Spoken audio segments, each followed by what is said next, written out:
I'm so sick of having this debate, but I'm going to have this debate until we can finally get back to a sense of normalcy. Okay? Look. And I said that we were going to entertain you. And I will do that. Because that's what I intend to do. I've been doing that for years and I don't intend to stop. But here's the thing. And I'm not going to stop saying this until I'm blue in the face.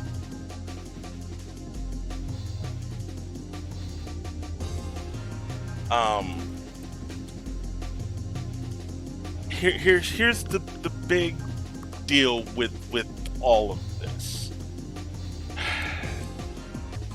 Here's the thing. I'm not gonna debate on this just to lose friends. I'm debating on this because I'm at my wit's end. Look. I know a lot of people are not happy with the current situation in the United States or in the world, to be quite frank. But the point of the matter is, and I'm saying this to say this without anyone interrupting me. Here's the deal. I get it. Masks are inconvenient. They're uncomfortable. They may not 100% prevent the coronavirus. I'm not telling you that this is a miracle cure. If I was, I'd be fucking Dr. Oz or Dr. Phil. What I am saying is that if we do nothing, if we live with the status quo where people refuse to wear masks, and I'm getting they're getting messages right now. My point is, here's the deal. I get it. Masks suck, okay? And I'm really tired of excuses. I really am. Here's the deal. We are not going to come to a sense of normalcy until we do something about the coronavirus. Period. We're not going to do anything until we stop or slow the spread. Period. We're not going to do anything to mitigate the spread and flatten the curve until we do something about it. As simple as that. I am so sick of these excuses. And I will admit to you that I was guilty of these things early on. But I did my research. I sat and looked. I looked for hours on how much masks work. And a point my sister just brought up before I went on the air, people in hospitals do this daily. Even without a pandemic, people in hospitals who work in hospitals have to put on a mask for hours at a time. Is it really that much of an inconvenience for you to go out for maybe 15, 20 minutes, maybe an hour or so to wear a mask? Really?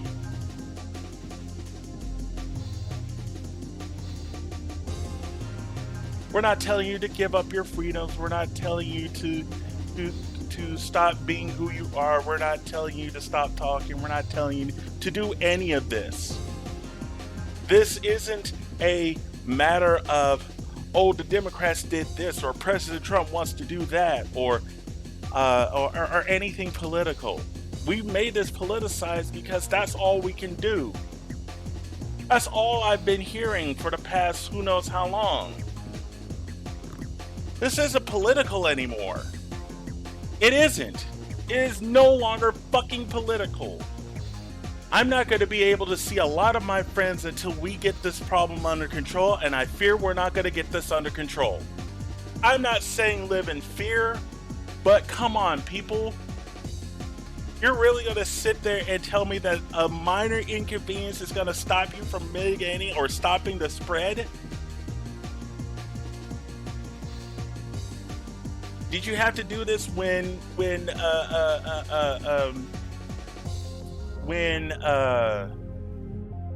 you have to do this when we had smallpox? No. Did you have to do that when we had the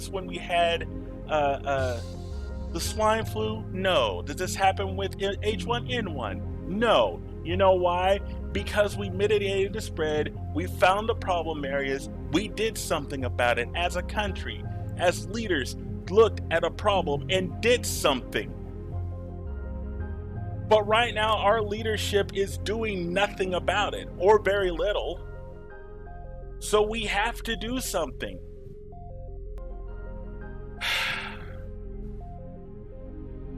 I wasn't going to say this on air. I really shouldn't. But I fear every day that I come home and I'm not going to see my family again. And what if they contract the coronavirus? What if they end up in a hospital bed? What if they die from the virus? You're going to still keep that stance? I'm not saying this to be greedy, but what if that was some... Flip the script and see if that happens in your hands. I'm just saying, doing something little can mean a lot. I'm sure many of you will give tons of money to your church. You'll give tons and tons of pounds of food to a food bank. You will give your blood at a blood drive, but you won't put on a mask.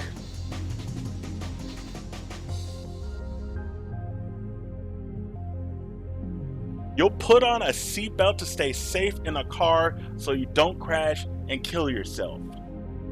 You'll put on a helmet to ride a motorcycle or a bike,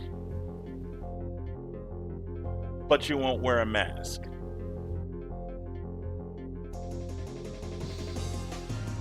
Like, seriously, how stupid are you?